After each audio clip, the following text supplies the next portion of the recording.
అంశము హింసింపబడువారు ధన్యులు. వాక్యము మత్తయి సువార్త 5వ అధ్యాయము 10వ వచనము. నీతి నిమిత్తము హింసింపబడువారు ధన్యులు, పరలోకరాజ్యము వారిది. ప్రభువునందు ప్రియులారా, నేటి వాక్యమును ధ్యానించుకుందాము. దేవుణ్ణి నమ్ముకుంటే ఎలాంటి ఇబ్బంది లేని, చీకు చింతాలేని జీవితాన్ని దేవుడు ఇస్తాడు అన్న భావనతో చాలామంది దేవుణ్ణి గుడ్డిగా నమ్మేస్తారు. దేవుణ్ణి నమ్మడం అనేది ఆయనను ప్రేమించి నమ్ముతున్నామా, మన స్వార్థం కోసం నమ్ముతున్నామా అనేదానిని బట్టి దేవుడు మనకు చేస్తాడు. తమ స్వార్థం కోసం నమ్మినవాళ్లు కష్టాలు వచ్చినప్పుడు దేవుణ్ణి వదిలేసి వెళ్లిపోతారు. దేవుడు నా సృష్టికర్త, నా పుట్టుకకు కారకుడు ఆయనే అని ఆయనకు కృతజ్ఞత కలిగి ఆయనను ప్రేమించి నమ్మినవాళ్లు ఎన్ని కష్టాలు బాధలు వచ్చినా దేవుణ్ణి నమ్మి ఆయన మీద భారము వేసి ముందుకు సాగుతారు. ఈ లోకంలో దేవుని నమ్మినవారికి హింసలు ఉంటాయి. దేవుని నమ్మటమే నీతి. అంటే దేవుని నమ్మినందువలన వచ్చే హింసలు పొందటం ఒక ధన్యతగా భావించాలి.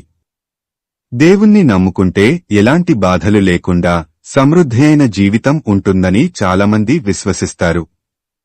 కాని దేవుణ్ణి నమ్ముకుంటే హింసలు ఉంటాయని మార్కు 10:28-31 వరకు చూచినట్లయితే స్వయంగా యేసు ప్రభువే నా నిమిత్తమును సువార్త నిమిత్తమును ఇంటినైనను అన్నదమ్ములనైనను అక్కచెల్లెంట్రనైనను తల్లిదండ్రులనైనను పిల్లలనైనను భూములనైనను విడిచినవాడు ఇప్పుడు ఇహమందు హింసలతో పాటు అని చెప్పాడు.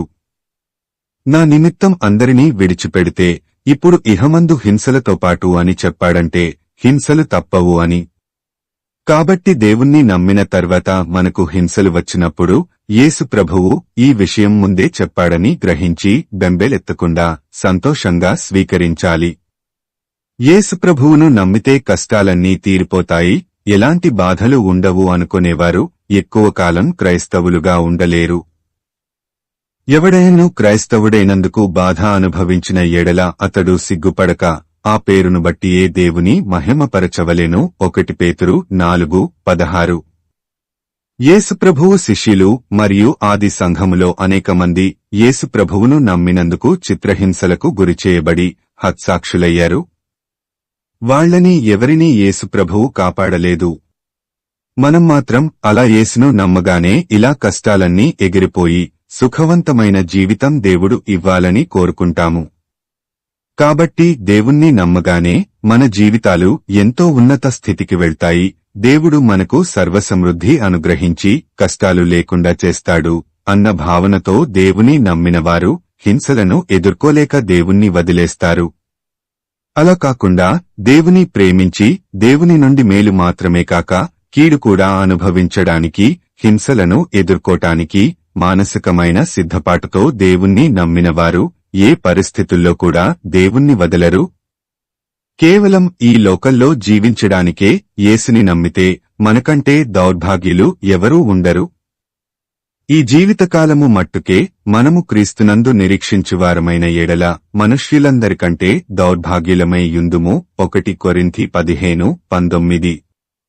ఈ లోకంలో దేవుణ్ణి నమ్మి నీతిగా జీవించడానికి హింసలు ఎదుర్కొన్నవారికి పరలోకం గ్యారంటీ.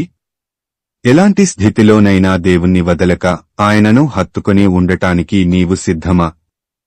ప్రార్థించుకుందాము.